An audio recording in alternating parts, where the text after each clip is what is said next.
XLMTM is a rare, life-threatening congenital myopathy affecting approximately 1 in 40 to 50,000 newborn males. XLMTM is characterized by profound skeletal muscle weakness and life-threatening respiratory insufficiency from birth that requires up to 24 hours of daily ventilator support in many patients. Motor milestones including head control, rolling, sitting, and standing independently are often absent or substantially delayed compared with healthy infants. Approximately 50% of patients with XLMTM die by 18 months of age, mostly from respiratory failure and complications.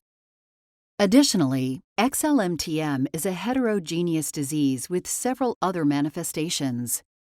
Bulbar insufficiency leads to the inability to clear secretions, requiring extensive caregiver support, and most patients require a gastrostomy tube for nutrition. Hepatic ileosis can be a fatal complication in XLMTM, and some XLMTM patients have shown hepatobiliary disease or cholestatic tendencies. In the majority of patients, XLMTM does not spontaneously improve, but instead often worsens over time. Patients with XLMTM experience repeated hospitalizations and surgeries, which can greatly diminish quality of life for them and their caregivers. XLMTM is a life-threatening monogenic disorder caused by mutations in the MTM1 gene. This gene encodes myotubularin, a critical protein required for normal development and function of skeletal muscle, which is essential for muscle contraction required for respiratory and motor function and feeding. Myotubularin is also important for bile transport in the liver.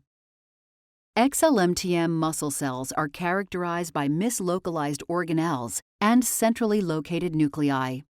However, muscle cell degeneration and necrosis is usually absent, meaning that muscle function could potentially be recovered with treatment.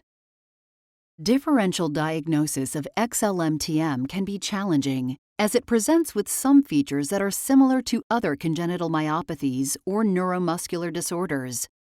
XLMTM patients are often born hypotonic, requiring immediate respiratory support, and show several distinguishing characteristics.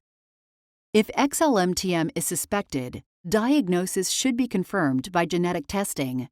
Early diagnosis, referral to a specialized center of care, and management by a multidisciplinary team are critical for improving survival. In addition, early respiratory intervention, including tracheostomy, is integral to improving life expectancy. There is an established global network of patient advocacy organizations dedicated to helping families affected by XLMTM, and there are treatments currently in development that aim to potentially help patients living with this disease.